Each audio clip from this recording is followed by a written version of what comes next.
Alright, pag-usapan naman natin ngayon etong, budol money or entrapment money na ginamit ng NBI sa sa paghuli dito kina Franco Mabanta, 'yan.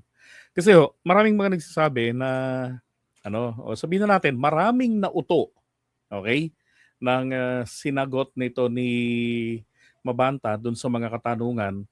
Mabanta, ni Matibag, sorry, ni NBI Director Matibag, doon sa mga katanungan na naka-frozen naman yung bank account or bank accounts, yung mga assets ni Martin Romualdez.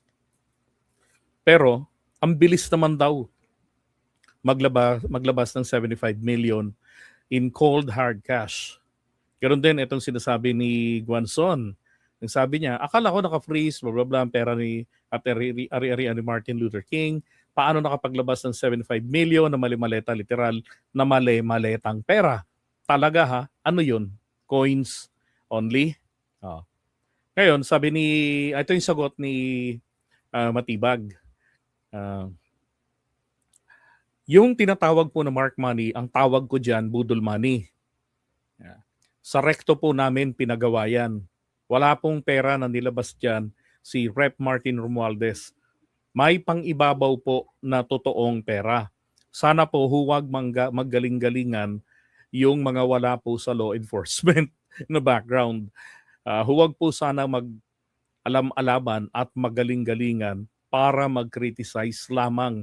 Kami po, NBI, ay hindi gagalaw o huhuli ng mga illegal na gawain na walang malinaw na ebidensya at wala po sa proseso. Okay. So sabi tuloy ng iba, pati ako man nagulat din, sabi ko, namin pala. So alam nyo pala yung mga gawaan ng mga peke na pera sa rekto, bakit hindi nyo inaaresto, hinahayaan nyo lang? 'Di ba? Alam nyo ho, sabi ko nga kanina, maraming nauto sa sagot niyang ito na ito po ay gawa sa rekto. Kasi ayon dito sa ito. Yan. I forget his name pero sabi niya sa pagbisita ko kay NBI Director Melvin Matibag ngayong araw, tinanong ko siya kung saan galing ang 50K na real money na ipinaibabaw sa budol money na ginamit sa entrapment kay Franco Mabanta et al. Sabi niya, although alam ko na ang sagot, mas mabuti ang direct from the horse's mouth. Ika nga.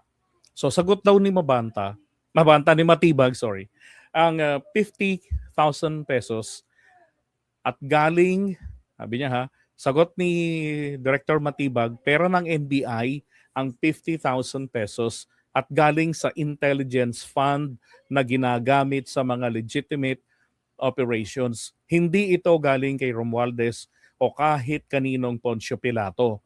May intelligence fund ang NBI para sa ganitong entrapment operations. Ito ang kasagutan sa mga DDS na nagsasabing naka-freeze ang pera ni Romualdez. Paano makakakuha ng pang-entrapment money ang NBI? Meron pong Intel Fund ang NBI dahil ito ay law enforcement agency. Ang hindi entitled sa Intel Fund ay yung hindi naman law enforcement agency pero nagkukunwari lang tulad ng DepEd at OVP. So alam nyo na ho kung anong ibig sabihin niya. Okay? So yun po yun. So, syempre, yung pera na yan, maaari yan ay naka-stack na pera diyan sa NBI. O pwede naman na yan ay kanilang winidraw mula po sa bangko. 'Di ba? Kasi kailangan makikita ng mga na nakapaibabaw legit talaga. Oh. Okay? Pero yung sabihin natin na yung budol money na gawa ng rekto, malabo ho yun. Yan talagang stock ng pera nila yan dyan, peking pera yan, kasi just in case naman, di ba? Tsaka ang hirap, depende sa situation. Kasi kung halimbawa naman, merong kidnapping na nangyari, kailangan ng ransom, di ba? Kailangan mong i-provide yung tunay na pera. Dahil, paano kung nabitbit yung peking pera, tapos pagdating doon sa venue, di ba? In-scan, putik na yan. Hindi pala ito genuine kasi merong testing yan ng pera. Yung mga loko-lokong tao, yung masasamang elemento, kumpleto rin sa gamit yan. Sino ba naman ang may gusto na mapeke, di ba? So, totoong pera din naman ang ibinibigay doon. Oh. Pero again, those are mark money. Meron diyang luminescence powder na kapag kanawakan mo yan, di ba? Pagka in-scan, pinatay ang ilaw, tapos dinaan sa UV light scanning, makikita ngayon nagre-reflect sa kamay. So, ibig sabihin, positive yung tao na hawakan niya. Di ba? Kaya nga yan din yung rason na, um, binibigay nila yung pera kay Franco Mabanta sa Manila Peninsula Hotel, no, doon sa pag-uusap nila. Kaya lang, ayaw tanggapin yung pera. Kahit na nagbigay na siya ng kanyang demand na bayaran nyo to, 350 million, tapos hindi ko na namin ilalabas ito. Mananahimik na kami, we will honor our words to all of you. Diba? Kaya lang, ayaw tanggapin. So hindi pwedeng arestuhin kasi walang katibayan pagdating sa korte. Pwedeng sabihin na wala naman akong tinanggap sa inyo eh. Lalo na hindi naman very well recorded ang conversation kasi kailangan nga lihim, 'di ba? Hindi mabubuking sila. Kaya yung lumabas na audio malabo, hindi audible yung mga sinasabi niya. Plus meron pang background noise doon sa hotel. 'Di ba? So again, 'yan po yung kasagutan. Okay? Hindi rin totoo na na alam nila yung mga gawaan ng mga fraud, na yung mga peking pera diyan sa recto o mga mapamimeke. Hinahayaan lang nila, hindi rin. Sa kanila lang din naman ang galing yun. Meron na silang pera talaga diyan.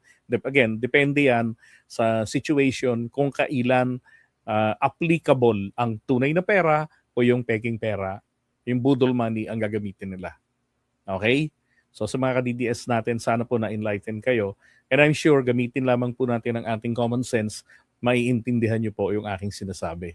Tandaan nyo, personality ni Matibag, hindi po siya natutuwa sa inyo. So, ang tendency talaga, mapaglaruan kayo kasi anything na pwedeng maipanira sa administrasyon o sa anumang bahagi ng gobyerno ngayon ay sasakyan ninyo.